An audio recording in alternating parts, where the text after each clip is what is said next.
Hello. Hey. Hey, hello. We're live already. Or no, we'll be live in a second. Oh, yeah. I see. Yeah, you waste no time. I waste no time. Here, I'm going to put a picture of Aunt on. Let's see. We'll do the one with Bisping. It's a good one. How are you? Busy? Okay. Yeah, I'm okay. Today I've been running slow and just everything going on with the news right now been bleh. Yes. Wait, I haven't been on news all day. What? Is this Brianna? Yeah, no, the Breonna Taylor stuff. So, oh God, I don't know. I've been in meetings all day. Please. So they're not charging anybody. They only charge one cop with endangerment. Oh my which God. is like $10,000 and stuff. Yeah. Oh so my God. nothing. They were like, no, like he endangered her neighbors and like he shot. So that's bad. So like that's the only one cop was charged for endangerment. Oh my God. Yeah. When did this come out? I've like been 30 minutes, like an hour ago. So I'm just like, whatever. We've had some blows. That's a big one. And I was worried when they said they had like a state of emergency. Yeah. So now there's already, militia guys walking around because people are pissed off. Like naturally, Yeah. It's called dissatisfaction with just everything. The system. Yeah. Justice that we don't have, the injustice of it. Wow. Yeah, that just came out like an hour ago. Is there a statement from her parents? Not that I've seen. I'm maybe by now. I don't know. I just saw that and kind of turned it off. It's just, RBG, and Hi, Atticus. Hello. How are you? Man with the best name. I'm good. I'm sleepy. Someone in like the next apartment over in these apartments with incredibly shitty thin walls has like painted their room apparently. So I'm trying not to get a headache due to. Oh God. Are you on a mattress this time? Yeah, do you have a mattress? I'm still on the ironing board. We have oh my Lord. Highlight right there. Iron. The iron is on the ironing board. That's your desk. Oh my gosh. Still no bed. They're not missing your packages anymore and returning them. They're receiving them. I believe I have discovered a fix. I believe my roommate from last year has a house in DC. So I'm like going to go there and then try and like Uber large it back to the apartment. Oh my God. I can't believe you have to do that. Wow. Well, welcome, Aunt. Hey, how you doing? Good. What's happening? It has been since May that we've been in conversation. I love it. So will you guys forgive us? We're going to do the intro. Hey, Janice, you want to play our reel, our clip for them while people are coming in? Oh, if you want, yeah. I don't have it like I have it. Anything. Sure. This is just going to get us all psyched from this as we welcome people in. Sure. Yeah, it's like in 2 minutes.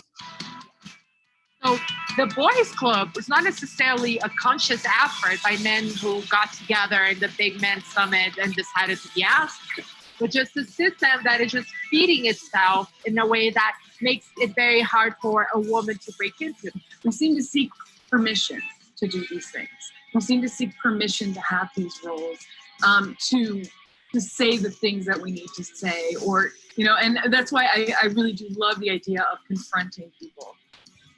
Yeah, now I'm getting emotional. But even like right before my fight, when Ahmed Arbery, when he got shot, it freaked me out because like when I jog, when my hair's out, I look like Ahmed Arbery. I look like a teenage boy when I go jogging on the street. That just destroyed me. Black people getting killed by police in Muhammad Ali's day, as Randy pointed out, that's what brought Malcolm X to Los Angeles. In 2020, I don't know if we're allowed to swear on here, but we're still protesting shit. People talk about Colin Kaepernick and get upset when you try to compare it to Muhammad Ali. But I think the thing here that we forget is there was a long period of time where Muhammad Ali was hated. There was a long period of time when Colin Kaepernick was hated. they don't love you until you're gone. I interviewed him for 3 hours, and we really did have a great connection. I had Thiago Alves, Malky Kawa, and Vanderlei Silva in the back of my car as well. So it's a pretty cool, like, if a street fight had broken out, I'd have just sat in the car and just chilled. You know what I mean? But I remember him saying, "My name's Conor McGregor, remember my fucking name." And I did remember it, and I would have bet my life. I would have bet my life that if he ever made it to the UFC, he wouldn't do very much, you know, because why would he? He was just a fan. He was just a huge, massive, you know, MMA running through his blood fan, and there was 1,000 of them. I sort of coined it. I called him the what did I call it? The Octagon Ranger, Octagon official, Octagon Ranger. Now, some referees have actually pulled me up and said, I don't want to be an Octagon Ranger. I'm like, I don't care. All right. I knew one of those guys. I know. Featured individuals and Evan, so thank you. And thank you to Grace Ibrahim. She is a American University grad and a film grad, and she put that together for us. So thank you. That was great, and actually a little intimidating. I was watching it going, God, you know, what do I have to say that's as deep as this stuff? But then my friend Gareth showed up. I was like, okay, I'm at least not going to be the worst. And then you cut to me cursing. I'm like, no, you give us the cred here, you know, with your, you know, with that insider info. So thank you so much. And I'm going to introduce you again in a second, but I want Tanisha and Atticus just to talk, because this is a round table, or it's a ring, an octagon of intellectual and overthinking of combat sports. So Tanisha. Yeah, this is today. It seems like we've got like a fatal four-way of just thought and and discussion going on. But no, as always, happy to be here. I'm Tanisha, faculty member at Fielding Graduate University, digital communications pro, Black Girl Hockey Club board member, lots of things, professional, etc. is what I'm just going to call myself now. I just do a lot, etc., etc. But always happy to be here. Howdy, neighbor. Howdy, and yes, and new neighbor of our featured guest, Aunt. Now that I'm in the mean streets of Henderson with my hat. Can wave to each other with your masks on, right? Sometime soon. Mm-hmm. I love it. And Atticus, please introduce yourself. I'm Atticus. I am a student at American University. I'm a sophomore studying international studies, and I've been an MMA fan for a few years, but like I have been a very avid MMA fan for a few years. And you have the best name. I do have a very good Atticus Crow. Like that's the best name. Yeah. If academia doesn't work out for you, you can future in bounty hunting with that name. Yes. Ooh. And yeah, especially at the Crow. It's like, yeah. Exactly. That's it. That's a TV series right there. Just that name. That's what we should all do, is just sit down and make our TV series for Atticus. Spend the rest of 2020 doing that. Well, I'm going to introduce you, and thank you so much for joining us. You are the former content chief of UFC PR and UFC Fight Pass. Mm-hmm. You've been behind the storytelling and building narratives from Ronda Rousey, Conor McGregor, Randy Couture, and Anderson Silva. And what I also appreciate are your long form pieces for your newsletter, The Ultimate Insider. And I hope everyone has, I shared it with my folks here. Oh, you're the one. Thank you. Yeah. I'm there and I even like it.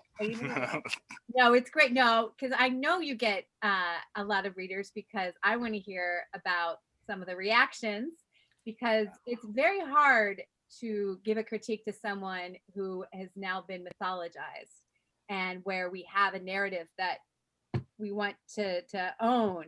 And you have some critiques about that, and you are saying maybe it's dangerous, even, or reckless, I think is what you use in your article. And we will get to that. But everyone should go to the Ultimate Insider and read them, because you also do insider stories from when you were in hotel rooms with interesting characters and fighters, and but also think pieces about what fear in combat is. So it gives you a wide spectrum of great content. So thank you, Ant, for being here. You're welcome. I just got a little note saying my internet connection is unstable. So if I buff or anything, I apologize. It looks good to me. So Oh. hang in there. Hang in there. Okay. You know, what I like is, since we last talked to you in May, and I believe that UFC maybe had one event under their belt. Like That they was had Jacksonville. Yeah, Jacksonville. And so now we're in September. We are this weekend going back to Fight Island for the second time. They're on their way, I've heard, of getting all 42 of their events under that they are contracted with ESPN. So I want to know, what have you thought of this COVID UFC? How it's gone? What have you learned? What surprised you? And if there are going to be any lasting changes from this year? Yeah, I mean, look, it's definitely. I mean, look, everyone's life has been upended and everything's changed. But yeah, I mean, Luke, obviously I worked with the UFC for at the UFC for a long time. You know, I still occasionally slip into referring to the UFC as we, even though I haven't been there and closing on 2 years now. So yeah, look, if there's any company who could get this done, it's those people. They got to working there and having work in a variety of different places on different projects since. I definitely feel, and I spoke to other people who used to work during the ascension of the UFC, certainly, who feel that they've got a work ethic and a like, it will happen if we make it happen, and we are going to make it happen. That very much comes from Dana White. Like, no barrier can't be broken through. No disaster is final. As the final word. Nothing ever has to get cancelled. So yeah, I knew they'd figure out something, and I'm glad they did, because this whole COVID situation's already taken so much from daily life, like simple things like going and play catch with your kid and stuff like that. It is reassuring in a sense, in some tiny way, to be able to still watch some live fights on the Friday night or the Saturday night, and I don't know, some of them, I think it almost enhances it. I mean, I think what's the first one I watched? The Tony Ferguson fight, and I've been that close to a lot. I've been very lucky when I was reporting, when I worked at UFC PR, to have the best seat in the house. I've been very spoiled for a very long time with having, literally be able to touch the ring apron or touch the cage. Some of the best fights last 20 years taking place, but you can't hear it. You can hear it. You can hear the when a body shot. But it's not like hearing it with nobody in a space. And you could really hear it. You can hear the slaps. For even shots that when you can hear the crowd and you got everything going in the atmosphere. The shots that you don't think were that big, it's a great reminder. It's like, no, all the shots are big. When it's two professional fighters hit you, but all the shots are big. They all hurt. And I know it was just like such a jarring experience. I found it completely enthralling. But there's also something to be said for a crowd. Even as big as some of the fights are, they don't feel as big because you don't see the fans. You don't have the crowd shots, the atmosphere, people cheering one way or the other. There's fights I've been second guessing, saying, I think this is a good fight, but is it a great fight? But I don't realize it because I need that kind of confirmation from other people cheering in the audience that it's actually a great fight. So it's definitely a weird experience. If and when this goddamn thing goes away and life resumes something like normalcy, I wouldn't hate occasionally seeing fights just like this with no one there. I really wouldn't. It is different. But asking a company, the UFC, which is basically the engine for an empire, the WME empire, the only part that's making any money, I believe, to hold off on revenue just to make it a little bit cooler here and there, it isn't going to happen. So as soon as fans can be back safely, no doubt that the fans will be back. I'll be back. It's interesting what you said, and please, Tanisha and Atticus, I know you had some interesting thoughts about the fan response and how that affects the performance, because you kind of wonder, oh, is this going really well? You also wonder how it affects the fighters, because Atticus was saying that first, was it Brazil that had no fans, had the most decisions? Mm-hmm. And that was because, do you think sometimes fighters feed off the crowd when they don't know it really landed square, but the crowd goes woo or something, So it's been interesting to see how that's been an effect. What do you guys think about the Apex Center? And like in terms of having every event there and the smaller octagon? I don't know, the smaller cage to me is weird. Like, I don't know why, like there is room to have a standard 30-footer in there or whatever. So it's like, I don't understand what the motivation is in making a conscious decision to not have it, to have it be smaller on purpose and have grapplers have that advantage naturally from cutting the ring, from cutting the cage significantly in their favor. But yeah, it's interesting. I don't know. Like I haven't, like I've driven by, just now that I'm a local. But it's interesting, like because I haven't been inside. So what fans would look like inside of that, I don't know. But I'm very much, I think, I don't know, the four of us are kind of in belief or in unison in that shared belief of it's been cool not having fans a little bit, at least for these, because it just has that just natural, organic, like this is why you love fighting. Like you either love this or you don't. You either are a fan of mixed martial arts and combat sports or you're not, because you can hear everything matters. Everything's a hard hit, like you said. Everything is shot with intention. And so in hearing that, I love it. It feels like, some fight club I'm not allowed to be in, like some type of speakeasy. But I've noticed too that And it reminds me of, like, what I think I first got really into it was like the first season of Ultimate Fighter. Like there were no fans then. So like this very much is like, oh, okay, yeah, like this is how they all started. So it shouldn't be a big deal. But yeah, it's interesting just seeing kind of how judges react to all of this stuff. Like I think they said even like that was something why Michelle Larson almost got one of those rounds, because her corner was so, like they all, like her camp was so jazzed up, they almost replaced his fans and like skewed a judge to give her a round that I thought clearly Angela Hill had out of like sheer 100% bias. But yeah, it's been interesting with all of this stuff. But back to the cage and your initial question, I don't know why they don't have just a standard, I think it's 30 feet. Yeah. I don't get it. I don't know why. Does anyone have that answer? I do. Why we bring you here? Please.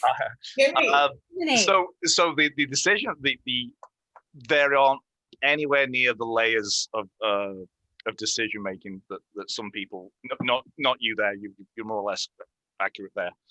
But I remember it was Kevin Iole, you wrote something about WEC fighters having to get used to the bigger cage in UFC.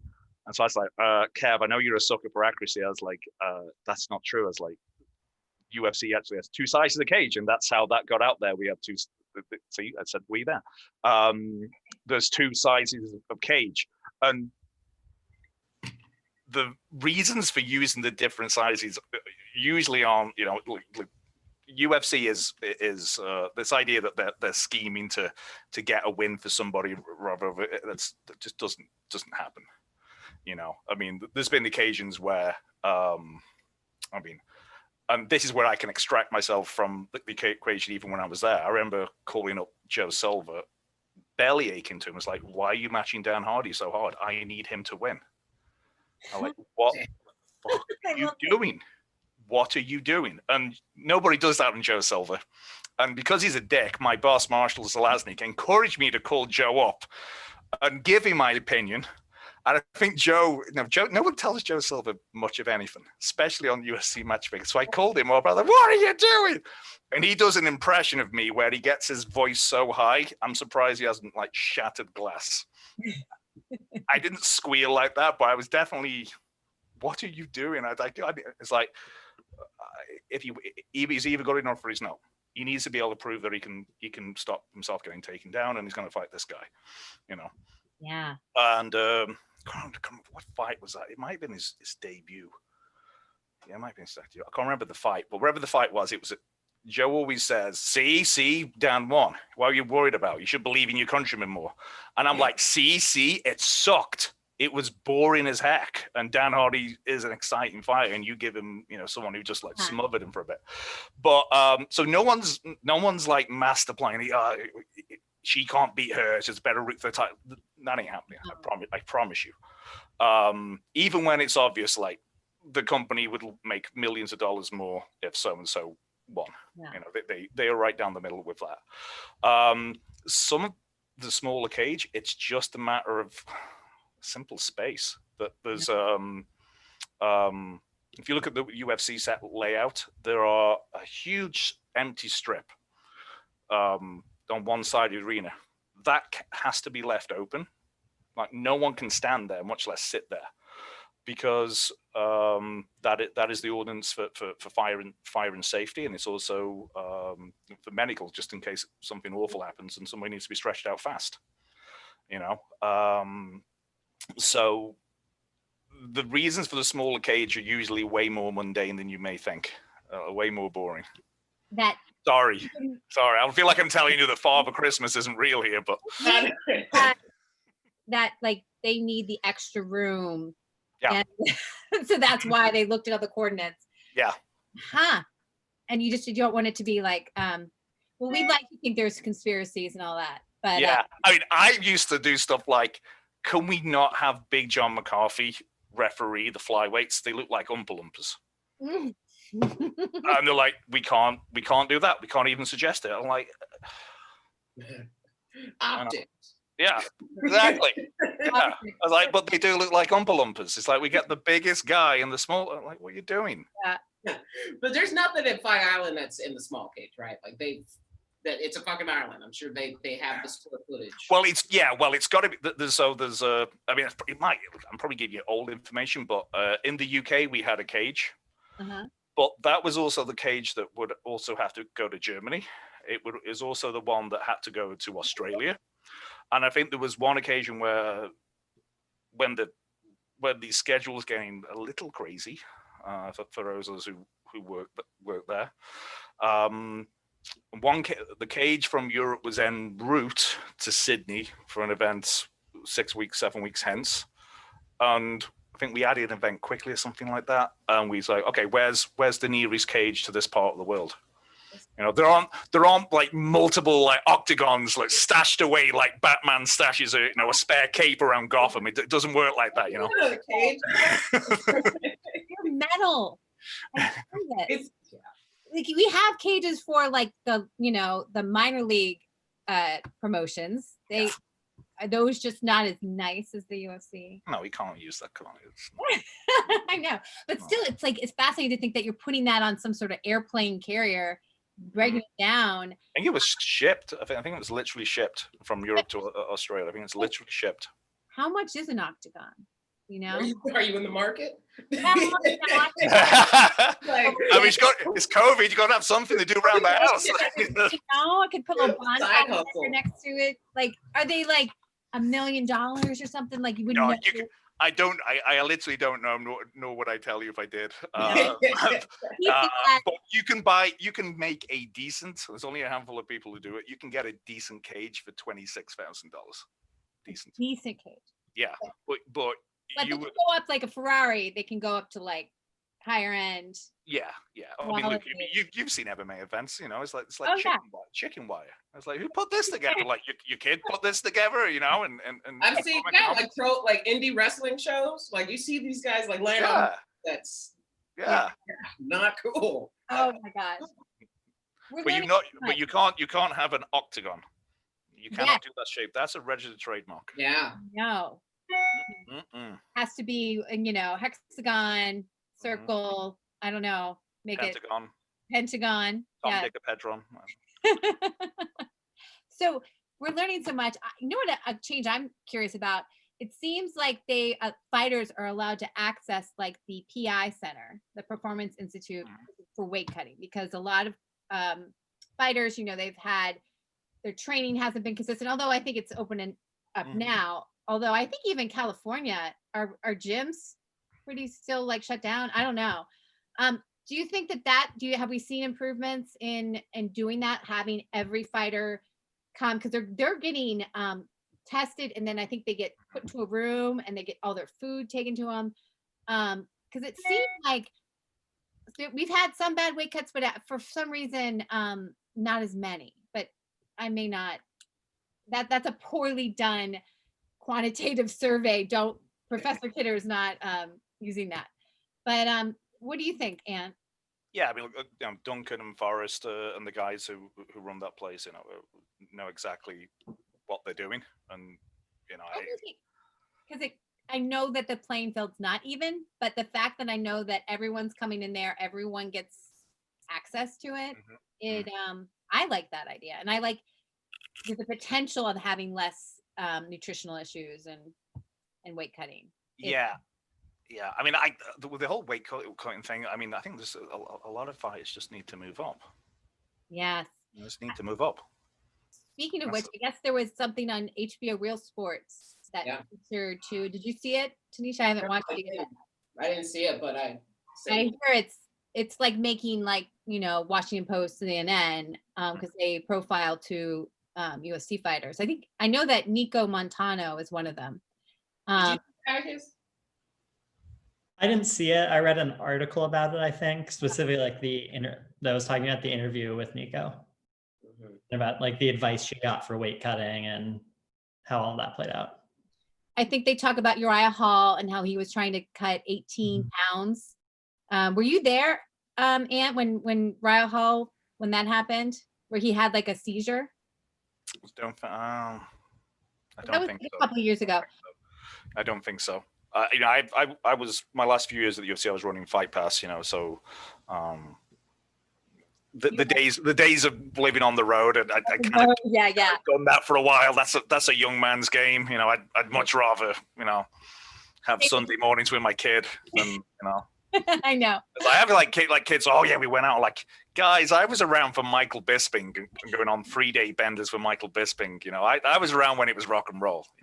You can have your little corporate get-togethers. I'm sure it's fun, but you haven't been dragging Michael Bisping out of a strip bar at 7 a.m. because he has a 9 a.m. press conference. Like, you haven't lived. You think those days are gone? I probably with Yes. smartphones. Yes. Yeah, I know they are. Yes, I do.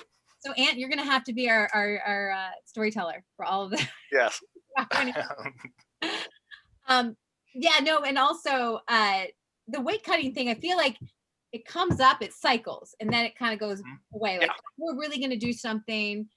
Is that pretty much what you think? Like, because there's no way to get rid of it. No, as long as fighters deal in elite fighters deal in fractions of a percentage. So if they can get a fraction of a percentage of advantage by cutting weight and being bigger than the other guy or bigger than the other woman, they will. And even if they're not inclined to make that calculation, then there's the fear that, well, I'm the only one in the entire division who's close to this. Everyone else is bigger than me. I'm a middleweight. Everyone else I'm fighting is really a light heavyweight. I'm a light heavyweight. Everyone I'm fighting is really a heavyweight. So I've got to do it to be competitive. But and again, this is unscientific, but if you look at the people who've moved up and seen the success they're having, like Robert Whittaker was, a good welterweight. Well, he started knocking top quality people out at middleweight and won the championship. Darren Till, the first time I met him, I was astonished how he's as big as me. I'm almost 6'3". I'm about 240. 12 of that I probably don't need, but he was bigger than me. I'm like, Why are you going to 170? Yeah, what are you doing? Yeah. You know, I don't know. There's a lot of armchair people like, oh, we need more weight divisions. And I'm like, I don't think that is the answer, because if it's just 4 pounds more, like in boxing, you know, especially in the lower divisions, you know, you have a quarter pounder with cheese, you can go up a division. If you have a quarter pounder without cheese, you can go up, you know, maybe half a division. If you add more divisions, you're just going to encourage people go, you know, I've already lost to this champion. I've lost to one contender. That's at least a year before I get him the title shot. If I just cut an extra 5, because it sucks already. If it just sucks a little bit more, it still sucks. Yeah. Then I can be a contender there, and there's more money. So you can't blame them for doing it or trying it. Mm-hmm. And you know, the fact that it sucks and it's awful. It's an awful thing to go through. These are fighters that they know that. They signed up for that. It's no deterrent that it sucks and it's dangerous. It's like telling a fireman not to move to Las Vegas because it's hot. I was like, oh, is it? So it really is down to regulation on that. And again, I mean, I wrote an article for Boxing Monthly, Jesus, decades ago, 90s. One of the first things I had published, and this is when Uchiro Gatti was smashing people on HBO. And HBO would weigh people just before the fight, and he had 26 pounds on people. I know. You know, and I spoke to Gatti about it, and he had a point that stopped me in my tracks and just completely pivoted the whole article. He's like, my body allows me to do it. That's an advantage my body has. I ain't fast. Like, I can practice and practice. I can't do what Floyd Mayweather can do. I'm not that fast. Can't do it. I don't have a reach advantage. I think he used Diego Corrales. I don't have that reach advantage. I can't grow my arms. He goes, but what I can do is take weight off and put a ton back on and be bigger and stronger on the night. Who's to say that's not fair? Show me the law or the rule that's not fair.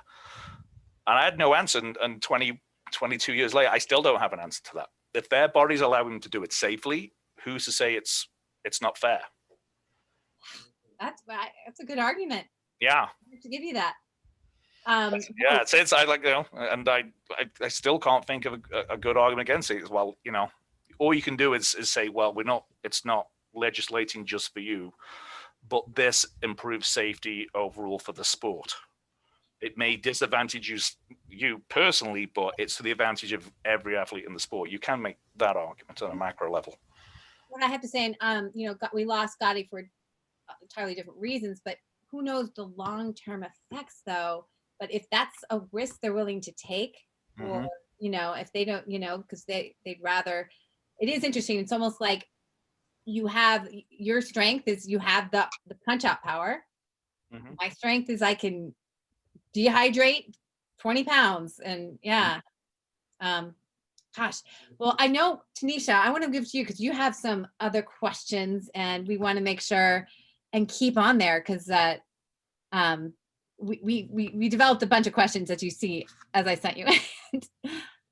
Yeah, I think I want to see if we could talk about kind of just the space of the MMA world right now and bring in like larger conversations of what's going on, because I think that's part of when MMA is entering this mainstream, that now it's entering other verticals and other industries. And it's like when you're on Good Morning America, when you're on First Take, when you've got other people talking about sports now and certain figures in it, and based on like what they're saying, now there's more responsibility, and it gets harder from a PR standpoint, right? From a communications and marketing standpoint, like, okay, now what responsibility do we have? How much control can we have over fighters? And I'm just curious to know kind of like your opinion about like what something or someone like a Colby Covington does for the sport, because I think it's really, really dangerous, like what he specifically is doing. And it leads to like the way sports has been repositioned as of late to have these larger conversations about politics and social justice and stuff. And not to say that, like, because I wish we could just talk about his performance that was pretty dominant, right? And the lack of will from Woodley. I think it's like he's got the MMA version of the yips, right? Like he's just lacking something, you know, he just can't get in. And I wish we could just like focus on that, but he's himself has shifted it into more of the completely rehearsed gimmick, it feels like. And now I don't even know if I even want to give him the credit of saying it's a gimmick, because I think he's just that fucking ignorant. And it's just dangerous to me, I think, because obviously what's going on outside right now, what was on the news an hour ago about the lack of, you know, accountability towards like Breonna Taylor and stuff, like, because there's no accountability on anything, people are stupid and people think that they can say whatever they want, right? Colby can say whatever he wants.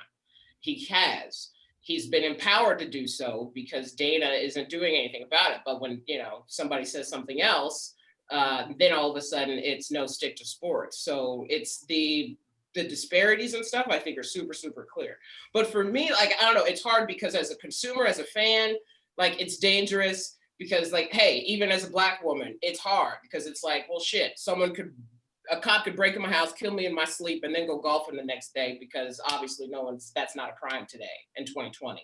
So it's dangerous for me because I was at the gym like yesterday morning and a guy standing in front of me while I'm doing leg extensions with a Trump 2020 mask, and he's just mean mugging me the entire fucking time. But I have to worry. I'm like, okay, well, does he feel like he could do anything or say anything he wants to me now because he knows there's no accountability? I don't know. But that's what I have to think about.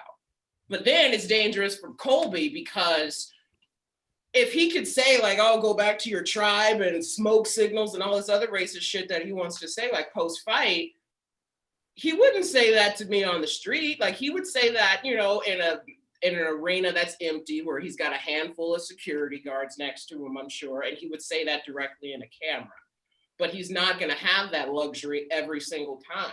And so because people that are backing and supporting social justice and people that look like me are sick and tired of what's going on, yeah, it's a dangerous game that now that he's using this platform, whatever, to have as a platform to say spew racist shit. So it's hard, and I know I just rambled, but from a consumer and even a professional in communications and in the space of sports and society and the story that he's spewing is dangerous. And so I'm curious, I just want to throw that out there to kind of everybody, because I'm curious, like with your background in PR and in this space specifically, what can or would or should the UFC do? And also for other leagues, PFL, Invicta, Bellator, what can they do to maybe separate themselves and use this as an opportunity to be like, hey, what could they do, if anything, you think, to make themselves a little bit more prominent and not, the minor leagues in MMA? Yeah, well, first of all, I'm sorry that happened to you at the gym. That's bullshit. I had an encounter with a maggot hat wearer myself recently. It was at LVAC. That's where I went. And yeah, well, this was outside of Costco. Oh. Well, maybe it was. I'm just worried that somebody this will be seen by police. Yeah, I mean, look, it's. I had a journalist reach out to me recently, wanting me to go on the record with this kind of stuff, and I was like, look, I don't really have that. I don't think it's with MMA, with this kind of asshattery and stuff like that. I don't think it's any more prevalent than it is anywhere else. I think we're reached a point in America, and like one of the worst things about being Anglo-American is I have two countries, and both of them are going through similar seismic shifts, and not in the direction I would prefer. In some ways, but also I think there's also the opposite is happening. I mean, that's what an earthquake is, I guess, because it was an accidentally good metaphor. You got two sides cracking against each other. But I mean, nothing Kobe Covington said is not something that we would see the president say. And I think it comes from the top. And by the top, I don't mean Dana White. I mean the people in the White House. So I think that is the ultimate analysis and the ultimate answer is we've if we haven't divorced decency and public discourse, we've certainly moved into the spare bedroom. And I hope that changes real fast, because it is dangerous. I mean, look, I mean, I've friends who are huge Trump supporters, massively, you know, and I've lost friends. I stopped speaking to people I cared deeply about because of Brexit, you know, and having learned that lesson, I'm trying not to lose friendships over it, and try not to, you know, I have a degree in politics. I follow politics. I don't like being political and being on the politics 24/7, which I feel is almost like a must do these days. So it's, look, I just want this whole period of our lives to go back. But I also realize, because you know my wife's family are black, that I had it a little better than they did, just by being white. You know, that's certainly, you know, I was obviously, you can be aware of racism and not be a racist, but not really know it. Really not really know it. And I think there's a lot of people have had their eyes open to it. Just the low grade racism. Now, as it pertains to sports, you can't divorce sports from the times. You know, sport always reflects.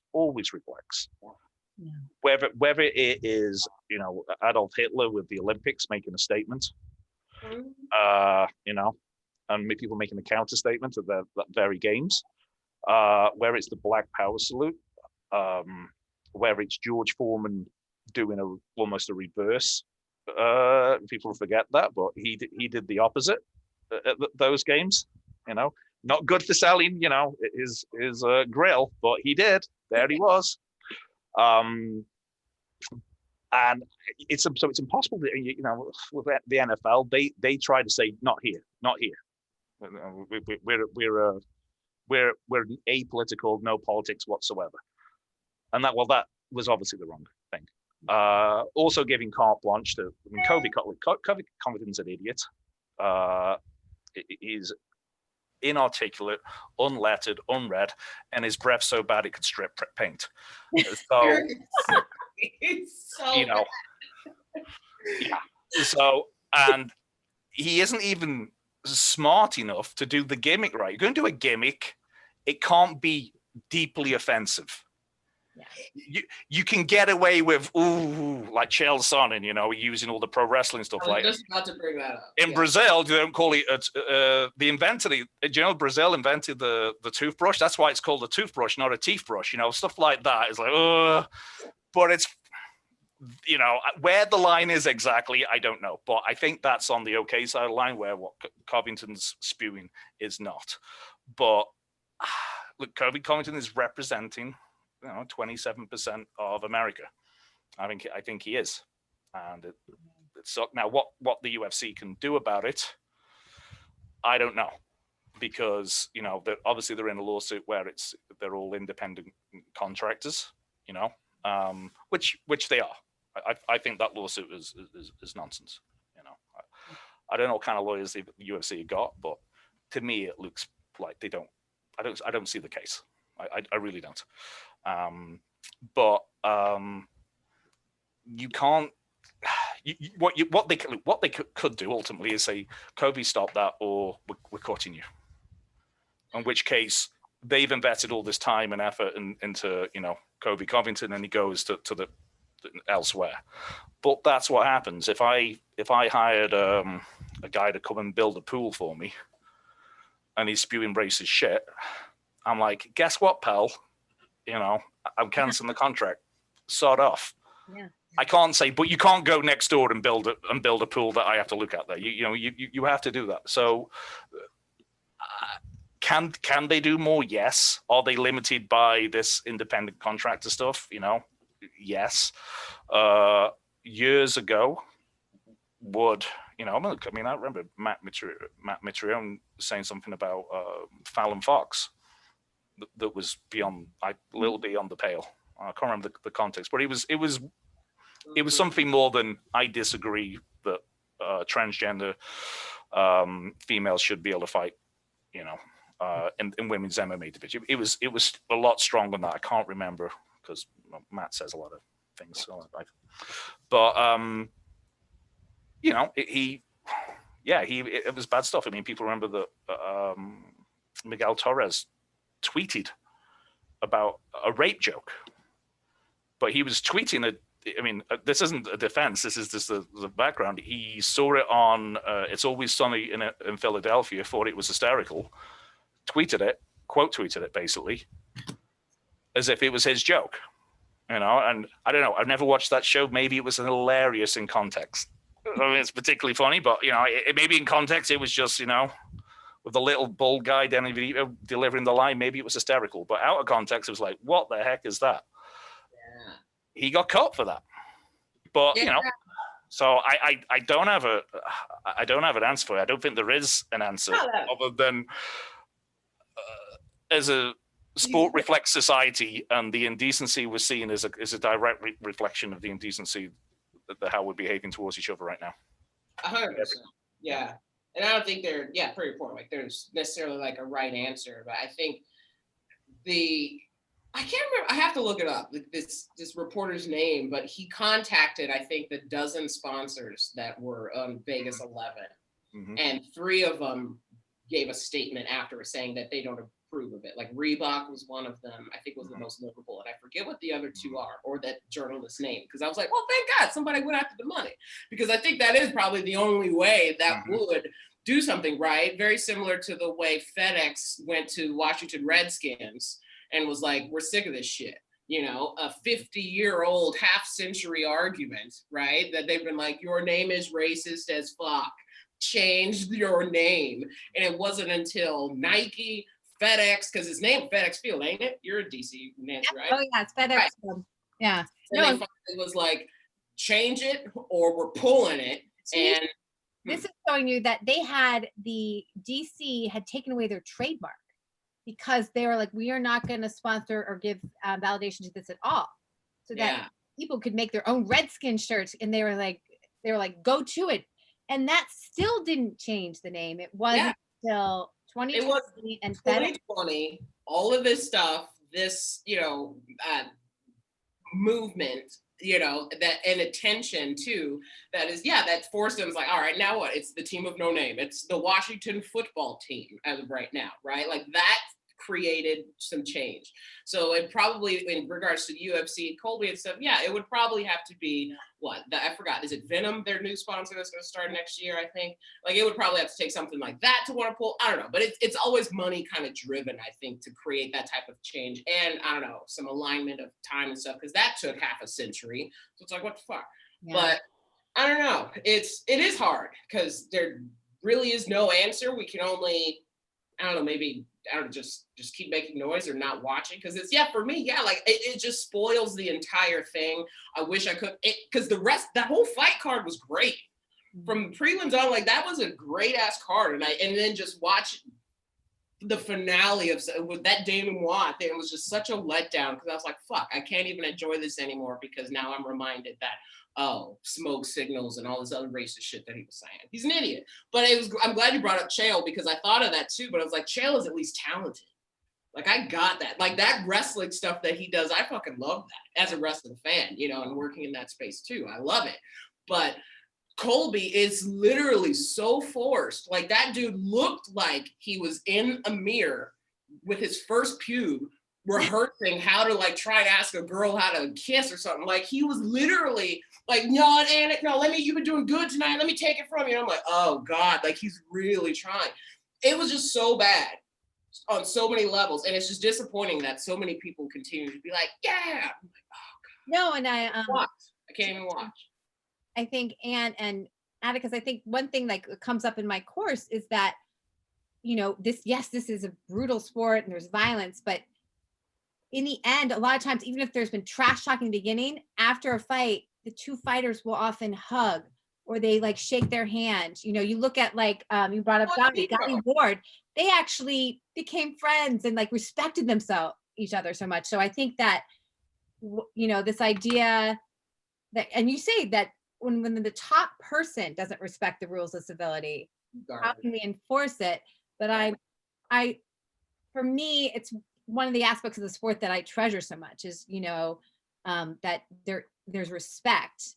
And, I don't know if this also comes from the coaches and that for me, it's like, I would hope that coach, any kind of racism, they would like, exactly. They regulate themselves, right? Like gyms, locker rooms, they regulate themselves, right? Like like there's just certain codes, right? Like some shit in locker rooms just corrects itself, right? Like I remember NFL had that bullying scandal with like Incognito a few years ago, and it just kind of like, that's something that, we correct ourselves, whatever. Like who's doing that for him? But it's whatever. I don't know. Yeah, his whole thing, like he's an idiot. We know that, but it's just sad because he's another example of lack of accountability, and it's just sad and scary because now it's a thing that we just have to continue to worry about, because who else will now feel empowered that they can do whatever the fuck they want? Yeah, and it's harder. It's the kind of people who want to spout that sort of stuff. They thrive in the fact there isn't a simple line.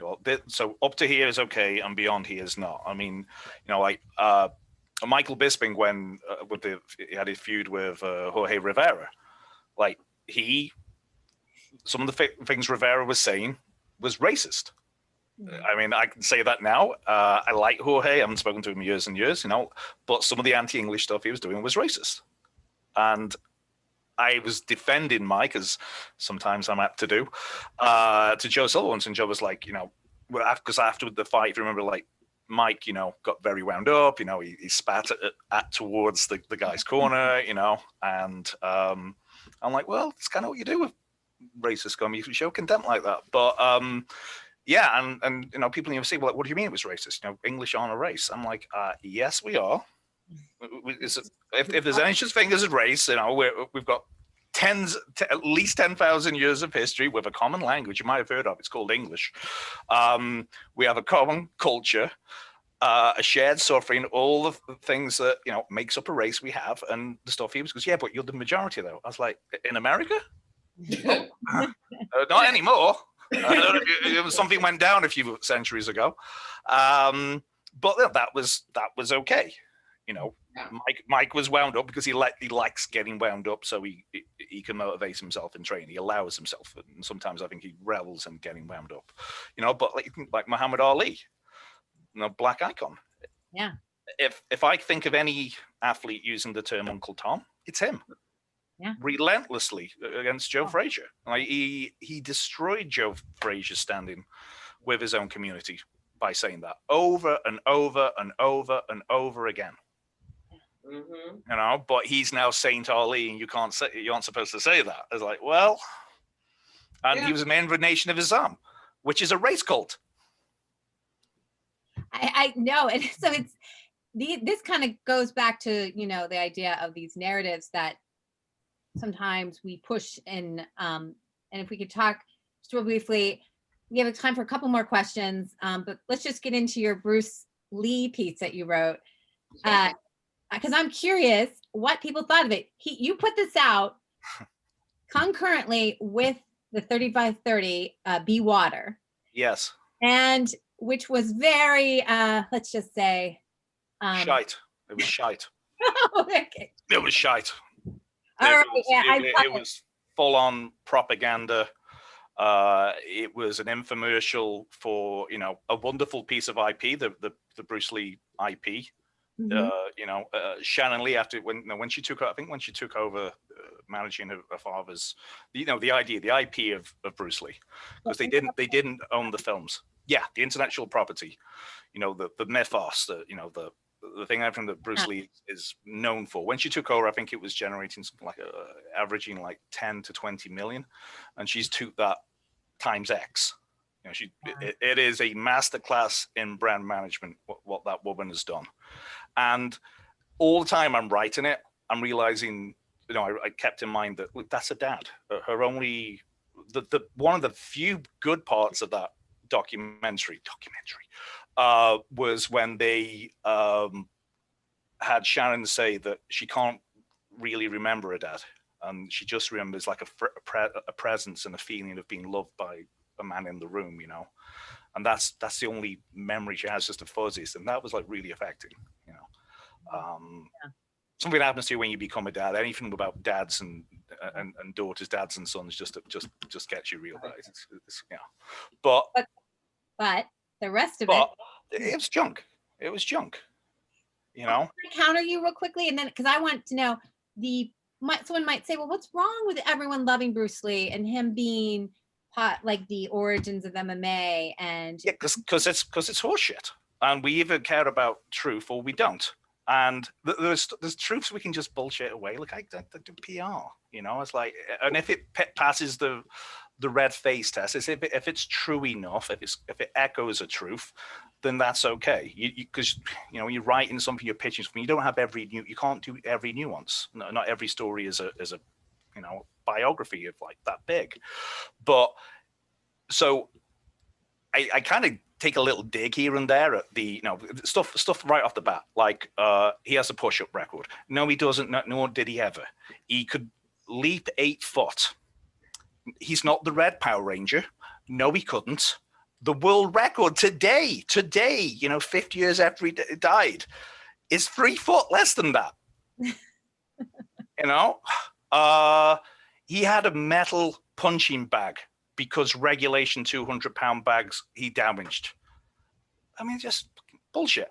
But hey, if you wanna buy Combat Magazine, you know, like I did in the 80s, because I wanted to order ninja suits and the ninja throwing stars to take to school, that's okay. It's kind of even as a 12-year-old, I was like, this is complete bullshit, and it's great.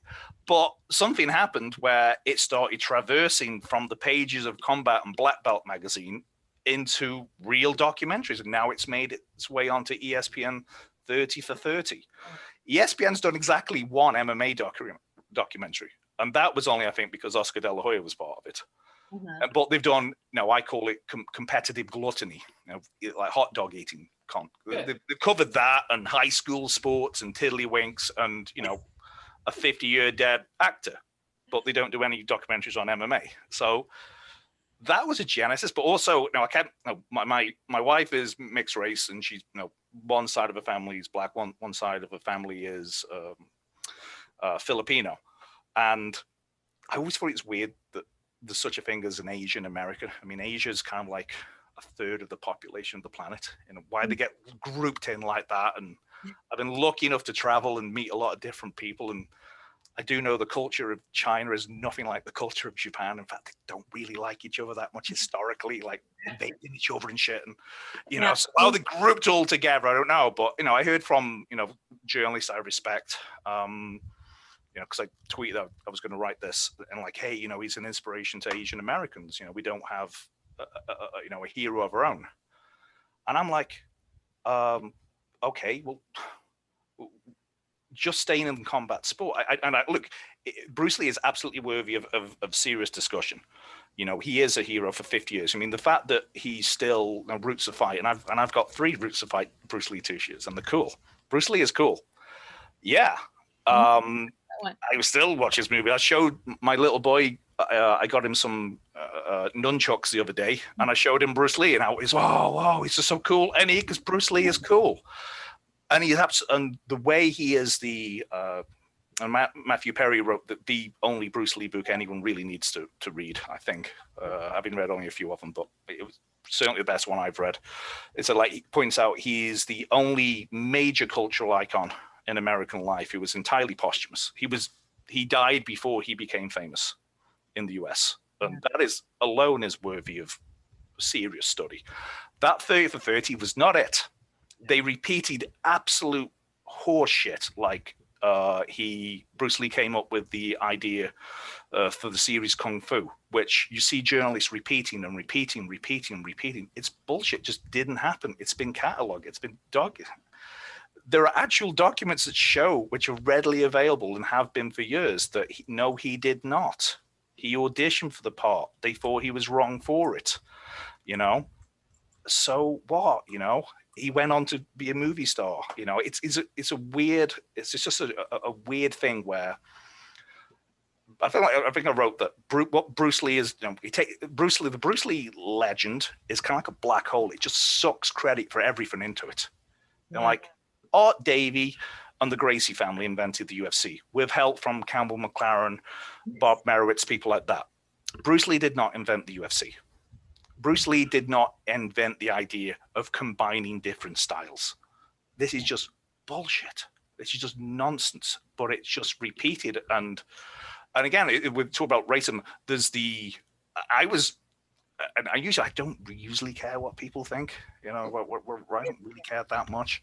But I did talk to show it to my wife. I was like, is anyone going to read this and think, I'm going too far here with the, Asian Americans going to be offended? And it's like, you got to make it clear this, and this. Like, I was talking to an Asian American journalist who I didn't tell him I was going to mention him, we did it all offline, so I won't mention name. But he's like, we don't have any heroes. I'm like, what about Manny Pacquiao?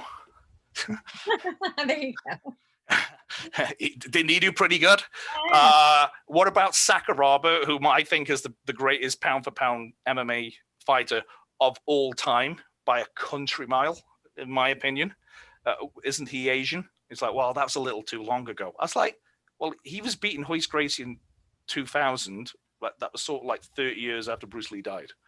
What do you mean? You know? And it's just relentless. It just shows you what relentless marketing. It's got to the point where, does it matter that people think that Bruce Lee holds a world record for press ups? No. But what it does is that's the jab that sets you up for the big right hand. So I looked into, everybody knows the Bruce Lee footage of using nunchucks on the ping pong. Yeah. I've seen it. I showed that to people, he won't mind me saying, like, I showed it to Ariel Helwani, award-winning, one of the best journalists, full stop, one of the best guys in the sport, full stop. And I said, is this real? He goes, probably not, I'm saying. He didn't know. And I was like, here's the thing, and someone as smart and analytical as him was like, probably not, but he left the door open a little bit. Other people I showed it to was like, yeah, Bruce Lee could do that. No, it was a found footage commercial for a Nokia phone, and people have forgotten the Nokia phone. I'm sure that those Nokia phones aren't even in production anymore. Wow. Yeah. Holy cow. Genius marketing. Genius. Well, this is what it is, and we should not take this away from Bruce Lee, but this got brought up, Tanisha, when we were talking about Muhammad Ali. And we had Anna on the anniversary of his death. And we were talking because it was right when we were having kind of the racial, uprising. George Floyd had just happened. And so what we were talking about is that Nike and these other corporations had used, basically taken Muhammad Ali narrative and his image and vanilla-sized it. He was the hero, and what was lost in that is that you can have a prickly, rough edges. Yeah. And the rough edges are what he did when he stood up and said, I'm not going to go into the draft. I don't believe in it, and I'm going to do this social justice because, what happened is we had Colin Kaepernick do it.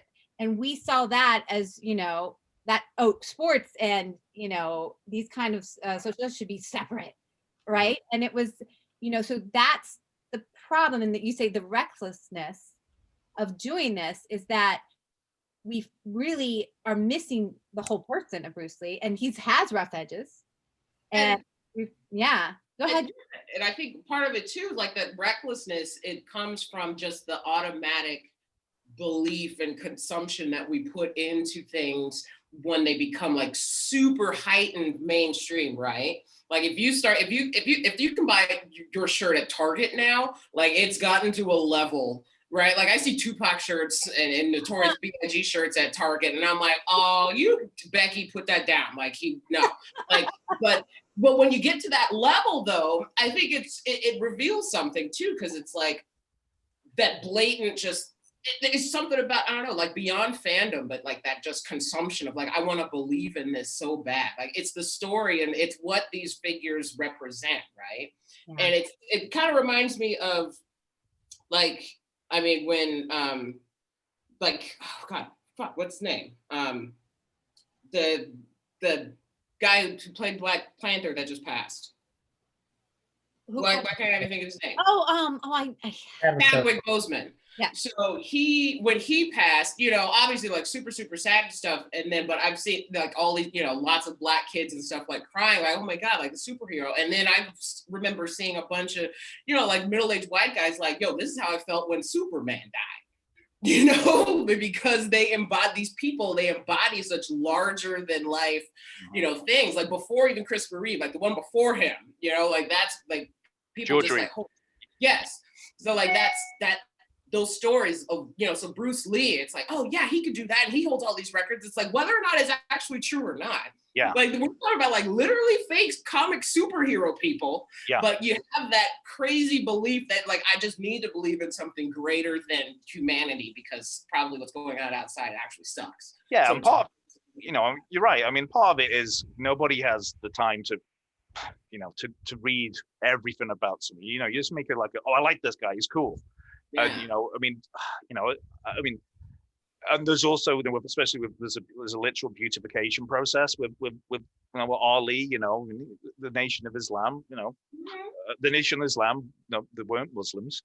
They believed that white people were created by an alien scientist 20,000 years ago called Dr. Jacob or something like that. Just great, cuckoo stuff. And that's all stripped away because that isn't useful, to mine. Now, that's people like us will read that in, like Tom House's biography. I know Tom pretty well. He went right into all of that stuff, and at the end, and look, when you look at somebody's entire life, I mean, you don't have to go back to my 20s. The last time I embarrassed myself and felt, looking back, felt ashamed. Really don't. So we're looking at what Ali did when he was impressionable 22, 23, 24-year-old. You got to. So all this nuance, you can go back and forth, but there's also a thing to be said about with Bruce Lee is he is entirely myth. He left behind one Hollywood film and a bunch of, if we're honest, pretty crappy, Hong Kong films, which are all the same, all kind of racist if you look at them. Japanese people are, portrayed as absolute, but there's a historical context there. It's turn of the century China, a lot of things going on in China there that weren't so pleasant with Western powers and Japan fighting over it. But with example, it doesn't matter. He didn't have the press record. But where I did get offended is where you're assigning credit for stealing credit from other people, like with the Kung Fu series, which you had nothing to do with creating. That deeply upsets me, offends me. And then when you have Shan Li literally getting on the phone to the communist dictatorship in China, where she has a direct line to get the Quentin Tarantino film banned, and like taking choice away from people who already are oppressed, that's number one bullshit, lady. You should be kind of ashamed of yourself for that. And that's because after literally producing a film herself called How Bruce Lee Changed the World, where she gives her father credit for inventing gangster rap, inventing the UFC, I don't know, maybe inventing oxygen. I don't know. I didn't watch that far. Maybe invented oxygen. Could have. Putting that out in the world. It's because Quentin Tarantino, whether you like his films or not, and sometimes I do and sometimes I don't, portrayed a fictional version of her father being a bit of a dick and getting his ass kicked by a fictional character, wasn't sufficiently deferential to her brand. And again, I do know it's her dad as well. So you got to keep that in mind the whole time. That she would get on the blower to Beijing to say ban this film is bullshit. That ain't good. That ain't cool. And I think it was right for somebody to call it out. So I did. Yeah. No, I appreciate, because I think, understanding, because there's a lot of narratives also that we forget. Like, and one of those is Jack Johnson. Like, don't forget, it's just not pleasant. Atticus knew who Jack Johnson was, but there were a lot of students in my class who know him as the beach singer, beach music, Jack Johnson. So, and and there's a reason why, because it's an unpleasant part of our history that shows when white majority actually took someone down, not only figured out a way to get him out of being champion, like, you know, found a way to prosecute him and incarcerate, you know, so just because he was a black champion. Yeah, they invented a law to get him in jail. They invented a law just for one person. Yeah, exactly. The Mann Act. And it's, I know that they're coming out with Mahershala Ali is making Unruly with, I think, Ken Burns and Tom Hanks. And I'm like, thank God, because with this story, this is what we need to always remember. And I hope they do not make him a saint. Well, I think there's no way. I mean, he was a badass before that word was ever known. And I think that's what he would want to be remembered as. Yeah, and I think that's important. And I think there's just like a level of deeper critical thinking that we've just established that needs to happen beyond all just mainstream and headlines. Because if you're just buying the headline or the clickbait and not like actually going a little bit further in the layers behind this to see the engine and strings that are making these things happen and the extensions you can make afterwards, then it's just sheep, and probably is why we are where we are right now.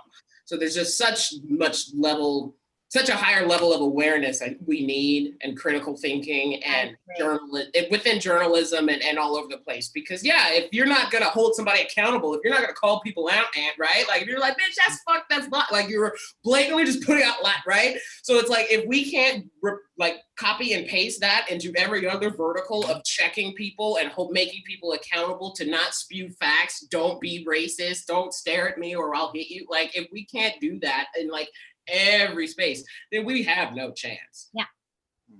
In journalism and beyond. Yeah, and it's just so. I've been right now this conversation in England, you know, with which isn't the first time in my lifetime about Winston Churchill and was he a racist? Like, yeah, kind of. Yeah. Kind of. Was he very racist by the times? No. Yeah. And how about this, Aunt? That two things can be true. Yeah. Yeah. Everyone's a mixture of bad and good. You know, one doesn't cancel out the other, but you should know both. Yeah, and that's just week one of every psych class that I teach right now. You know, this us versus them. It's like the ego forces people to just put up blinders and not be able to think that there is more than one thing that can be true. Yeah. Ego is behind so much. And if we just humble ourselves, get a little bit of humility into knowing that there is more opportunity and there is more options and alternatives and different perspectives of the exact same fact, then that's what needs to happen. But we have so much ego. It's just like, no, I can't be wrong. Are you kidding me? Like what I feel is what I feel. So that doesn't devalue you. You know what I mean? It's like, on a really shitty analogy that I'll make, it's like when women hate on other women's beauty. It's like, no, me complimenting that this chick is beautiful is not saying now I'm ugly, right? Like I'm recognizing that you are also beautiful. Recognizing somebody else's value is not to diminish your own. And so it's like that on every level. I think it's just, it's an awareness. Yeah, I know. Well, knowing it's time, I'm wondering, Atticus, I'd love to hear, you were the voice of a generation. I don't mean to give you that responsibility, but do you have a question for Anne, or do you want to have something you want to add? One thing to add to the Jack Johnson discussion, the common historical representation of Jack Johnson, no matter which way it's put, because they're three separate ways people try to frame him in history. One person that I actually just read a very good book about is Joe Gans. And Joe Gans in 1902 was the first Black American and the first American to ever win a world boxing championship. And outside of historical pound for pound greatest of all time lists, he's almost never talked about. And I think that it just kind of shows that even with Bruce Lee was not a world championship martial artist in the 1960s, but everyone thinks Bruce Lee is one of the greatest fighters of all time. And probably read it in Sports Illustrated, who ranked him above every MMA fighter ever, And every boxer not who's not Ali. So you're right, they would think that.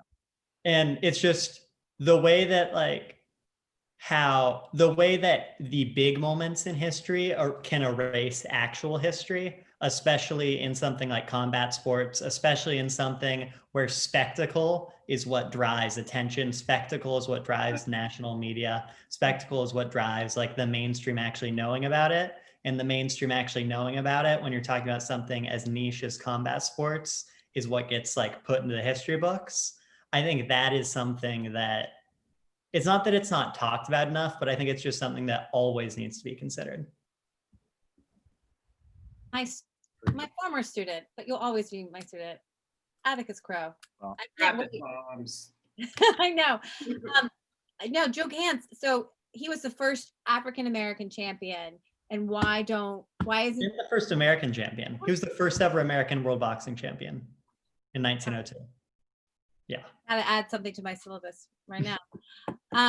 Is there anything else, Tanisha, that you'd like? Thank you, Atticus. That was a great. I'll get that book. I know. It's called The Longest Fight, and it's by. I have that book. I have it on my Kindle. I've had it there for maybe 14 months or so. How long was the fight? 40 or 42 rounds, I think. Those days. Yeah. I kind of want to go back in a time machine and watch one of those, like crazy. I think there's footage of it. There's some footage of it in the Library of Congress. The guy who wrote the book, like, decided to write the book because he was like going to the Library of Congress every day to try and find like boxing footage of old fights. And he was just talking to a clerk. And the clerk mentioned that, like, oh yeah, I have the first fight between Joe Gans and Battling Nelson. He's like, what? So he had like 3 or 4 rounds of this 40-round fight no one had ever seen footage of, or that at least no one had ever like written down that they'd seen footage of. I and hope wrote a book about it. he took his phone out and like put it so it's on YouTube somewhere. But you know, we're in DC, Atticus. We should go to the library. Do you have the author's name? I will look that up right now. Tanisha, do you have anything you want to add? And no. Where can people find you? Because you have a new podcast. I do. I did launch my own podcast called I Have Questions, because clearly I have several that are about all of this stuff. But yeah, on Twitter, T Singleton Says it, or IHQ Pod for my podcast. Just a shameless plug. I love it. Atticus, are you still looking? It's either William Gildea or like William Gildea. Gildea. Shout out to William. Maybe we can bring William to write. He passed away. No, we can't. So we cannot. I have Sage, and we can find a Ouija board if you want to do it. Like that. We'll have to do that. Yeah. Oh Lord. That movie. Never mind. Maybe we can get Joe Gans as well. Yeah. So, yeah. All right. Ann Evans, thank you so much. I want to know, are you working on anything new? I know you've got a young one that's homeschooled virtually. So yes, for the MMA space, I'm actually writing my 3rd book. So that's what I'm doing in MMA. Nice. Keeping busy. Yeah, it's a biography. Kind of. Ooh. I actually can't talk about it because it's I have somebody interested in buying it. So good luck. Wow. I am impressed with people doing projects like that in COVID because I'm so distracted during my day, and to like have but maybe that's a good thing. You can kind of well it's I'm also working and I'm in my little office here. My wife is in her office upstairs, and the kitchen becomes my son's office when he is at school. So it's you know, everyone I talk to is like, oh God, it's so hard. I was like, yeah, it is, but I know. I don't know. I know you're going through it, Nancy, as well. You know? Yes. Well, my thing is that my classes, a lot of my students are international. So my students, especially the ones in China, are coming in at 2:30 and 4 p.m. my time, which is 2:30 a.m. and 4 p.m. So I'm just hoping my students are awake, you know. But we're all pulling through. I get to show them fights, so that wakes them up. Not a bad gig. I know.